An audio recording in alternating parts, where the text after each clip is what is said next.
Halo semua, hari ini aku mau jelasin gimana sih dorongan berprestasi dan keteladanan itu bisa jadi satu hal yang bekerja sama untuk mencapai suatu kesuksesan yang gak hanya terukur secara materi, tapi juga kesuksesan yang bisa berdampak bagi lingkungan sekitar. Nah, sebelum masuk ke apa sih tips-tipsnya, aku mau jelasin dulu ya, sebenarnya apa sih hubungan antara dorongan berprestasi dan keteladanan itu. Jadi, dorongan berprestasi itu merupakan motivasi internal atau motivasi dari dalam diri kita yang mendorong kita untuk mencapai hasil yang optimal dalam suatu usaha yang lagi kita lakukan. Nah, sementara itu, keteladanan adalah cara atau metode yang kita gunakan untuk mencapai tujuan tersebut yang mencerminkan nilai-nilai moral dan juga sosial yang bisa dijunjung tinggi. Kalau kita cuma punya semangat aja tapi kita nggak punya contoh yang baik, bisa aja kita sukses, tapi kita bisa aja pakai cara yang licik atau malah cara yang nyakitin orang lain. Nah, sebaliknya juga, kalau kita udah punya niat yang baik tapi kita nggak punya semangat yang berapi-api untuk mencapai satu prestasi itu, maka ya hasilnya ya gitu-gitu aja, kita cuma stuck di situ-situ aja, nggak ada perubahan yang sangat amat berarti.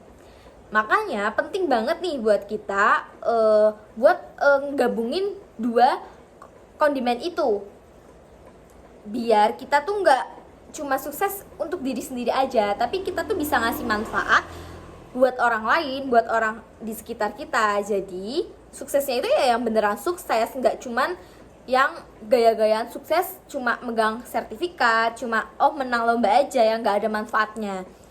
Nah, kalau kita udah tahu nih apa sih sebenarnya hubungan dari dorongan berprestasi dan keteladanan itu, baru kita bisa masuk ke apa aja sih tips-tipsnya.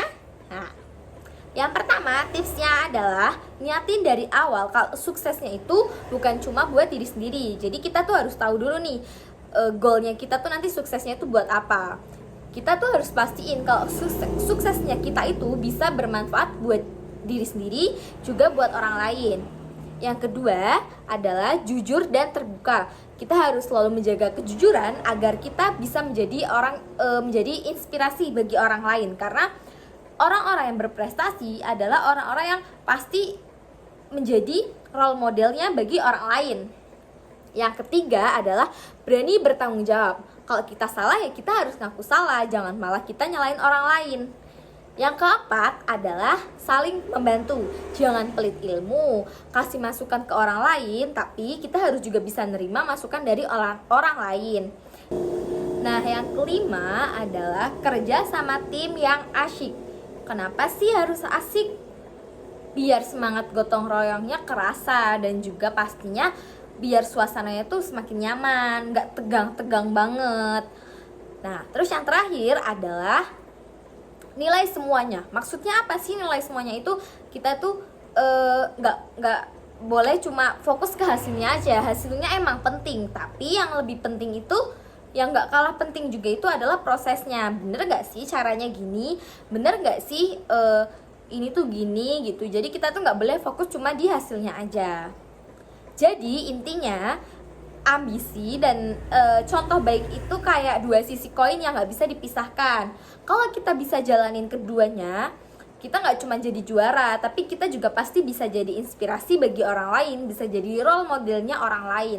Sukses yang beneran sukses itu bukan cuma soal hasil, tapi juga soal nilai-nilai yang kita pegang teguh. Itu ya teman-teman, harus diingat tips-tipsnya juga, alasan-alasannya kenapa sih kita tuh harus tahu dulu dorongan berprestasi dan keteladanan itu hubungannya apa. Oke teman-teman, terima kasih semuanya sudah mendengarkan.